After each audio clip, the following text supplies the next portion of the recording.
I used to think I just wasn't a morning person, that I didn't have the discipline, the energy, the whatever makes it work. But truthfully, I just didn't have a routine that works for me. I tried copying the ones online. I'm sure you guys know exactly which ones I'm talking about, with the matcha, the Pilates, the meditation. And when I tried those routines, I realized I was doing them to impress, not to support myself. So I scrapped it all and I went right back to the beginning. And what I found is this: a good morning isn't just about the checklist. It's not about just feeling productive. It's about choosing again and again to show up and support yourself. And that's what this video is. Me showing up for myself on a high energy morning. The kind of day where I actually feel like doing the full routine. But I only get here because I allow myself to have the low energy routine days too.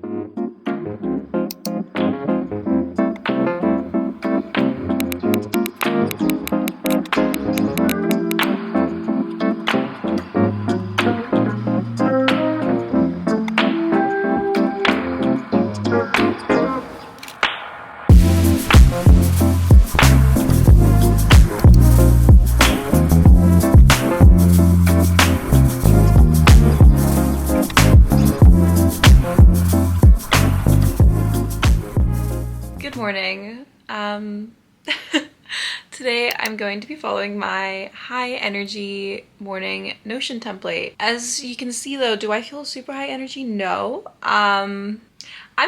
You know what? I'm just more of a nocturnal person. I'm the type of girl who likes to pull out Sims and Minecraft at like 11 and play till 2 a.m. and forget that I have a real job the next day. I've been really trying not to do that lately. But yeah, I made this routine specifically so that if I do have really low energy days, I can just follow the low energy template.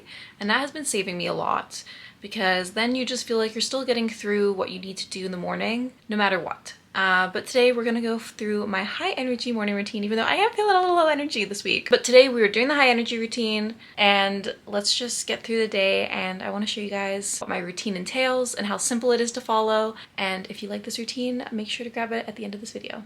So most routines, they fail for two reasons. One, they're too complicated, and two, they're not designed for your actual life. We try to overhaul everything overnight, but your brain probably doesn't want like a complete brand new life. It's craving something familiar and manageable in the mornings. So instead of a 10-step glow up process, try this instead. 1, make your routine no longer than 45 to 60 minutes. And 2, design for your lowest energy days as well as your highest energy days, but let yourself flow higher when you can. And 3, anchor it to feelings, not just actions. Yeah, I used to be that person that would wake up, or not wake up. I used to be that person that would be going to sleep like late and then start thinking, oh my gosh, I'm gonna do all these things tomorrow and have the most transformative morning routine, like super unreasonable things. Well, not unreasonable, just unreasonable to the fact that I'm going to bed late and haven't done these things before. It'd be like, I'm gonna go to the gym and I'm gonna spend an hour on this and like reading and learning. And I just used to come up with the most crazy morning routines to like transform myself. And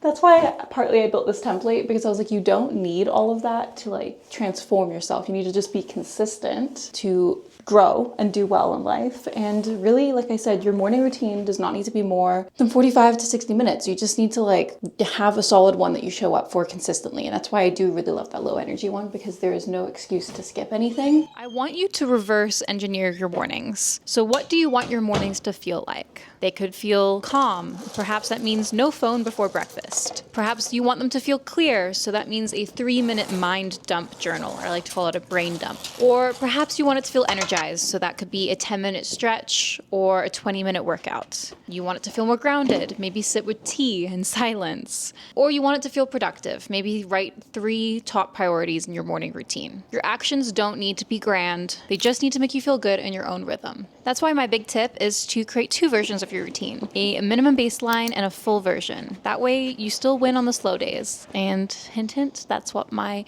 Notion template is, which you can grab at the end of this video. As you can see in the morning, I don't do like a 45-minute workout. 1, that takes time, and I prefer to also just do workouts in the evening. And 2, like I feel it's like a lesser barrier in the morning for someone who didn't identify as a morning person and struggles to wake up. Knowing I have to do a 45-minute workout in the morning never motivated me, but just knowing, okay, we can do like a quick 10-minute stretch. I'm trying to get my splits, so I'm trying to work on the stretches for that. I've been trying to get my splits for some time, but we're making it a consistent routine now, which makes it a lot easier. Yeah, I just just keep it really simple in the morning. But anyways, let's head over to the kitchen. So yeah, that's my big tip for anyone who's struggling with workouts in the morning.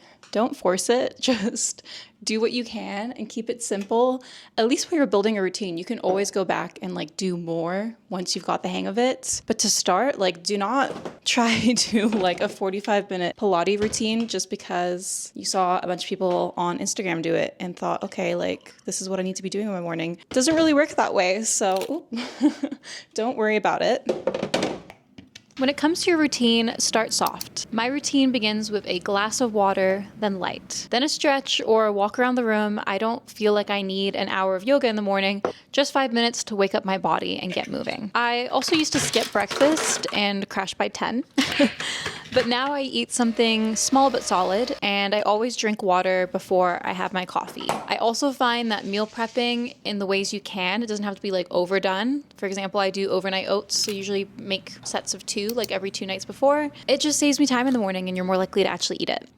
So I do like to sprinkle in some new things every now and then. And this week I decided to get a different pack of juice shots. This one's for the immune system and it's got ginger and lemon. And I think that's it. I usually make these at home by myself because they're kind of expensive and you really just can't make them at home, but I just haven't been recently because all it has is ginger juice, lemon juice, some honey, and zinc citrate. Literally, you can make this at home. But I didn't. It's kind of fun to have it in a little juice shot form ready for me to go. So yeah, that's what I've been enjoying this week too. That is just kind of new, thrown into my routine. I find the ginger always has such a kick to it. It makes you feel like you're kicking a cold away when you have these shots. So anyways, yeah, that's what I like to throw into my little routine at the moment. Another note is what you see in your first hour sets your tone for the day. So try this. Perhaps leave your phone in another room, journal before you have any screen time, or just read a single page of a book. I personally love using the 5-minute journal because as its name kind of describes, it doesn't take long at all. It takes less than 5 minutes, and it puts me in a really good headspace before I start my day. Now, I'm not going to lie, guys. I fell off my 5-minute journal for quite some time, like basically most of the first half of this year. And that's why I'm only just at this 2 weeks reminder of I have 2 weeks left of this journal before I'm done it. And I've had this journal for like, I want to say more than a year. I really fell off using it. And it's funny, actually, I went to a friend's event. She hosted this really cute event. It was called Matcha and Manifestation. And the lady there talking about manifestation was talking about a lot of these habits that I definitely practiced a lot more during COVID when I had no job. Like all I had was delusion and a dream. And that's when I dreamt up starting my own business and everything. And I was way more on it with doing, I guess, like more manifestation type practices. Now, I know it's kind of like a woo-woo topic and it can weird people out. It definitely did for me, but I do think there's a lot of evidence in it working because, for example, it did work for me. And I was sitting in that event like, wow, I don't do these things anymore, but I am living the life that I literally had hoped for and dreamed of then. You have to put the work into, but I do think there's certain practices, for example, like visualization, that even like Olympic athletes, climbers, people use to map out the route that they're doing. They visualize it before they go to bed to then be better at it when they're doing it in real life. And like that is a real thing. So you can take those practices and apply them to your real life. I'm not doing anything that extreme, but I do find having the 5-minute journal and just telling myself like 3 things I'm grateful for, the 3 priorities of my day, honestly pretty logical. And then I usually just say like some kind of motto, like something that's going to carry me through the day. Like today I said, I'm going to be energized and productive and capable. And it's just like a good reminder to have those things top of mind. And then when you go to bed in the evening and fill it out, most of the time, now that I'm using this again, I'm like, oh my gosh, yes, I completed all these things. I'm on top of it. I've learned something new. And it's just really reassuring to go into your next day feeling like, okay, I got the first step done, like first day, now we can move on to the next step the next day. And it really does help break down even your goals into smaller chunks day by day. So I highly recommend it. I've been using the 5-minute journal for years, just not consistently. But the times I've been consistent with it are probably the times in the life that I feel less in a slump and just like more like I know what I'm doing. So yeah, that's why I wanted to mention that for you guys today. I'm not perfect, but you find your way back to the habits that help you. And these are all kind of optional enhancements. They're not required, but when I do them, I feel more grounded, more connected, and more like the day belongs to me. As you'll see in my morning routine, I've added looking at my vision board as a step to try to do on my high energy days. And that's because, as I've mentioned in my other videos that I've made on vision boards before, definitely reminding yourself of your goals daily so that you remember the big picture is really helpful and also motivational before I start my work day. Now, I don't know if I'm going to show you guys all my goals in there because some of them I feel pretty delusional. Like, for example, I've had hit like 100K subscribers on my YouTube goals for my vision board for probably like the last, I want to say 5 years. I've been posting on YouTube on different channels for like probably the last 10. So if anything, I think if I ever had to go into like a crime case for a trial and I had to plead insanity, I'd be like, look, I've been posting on YouTube for 10 years with nothing happening.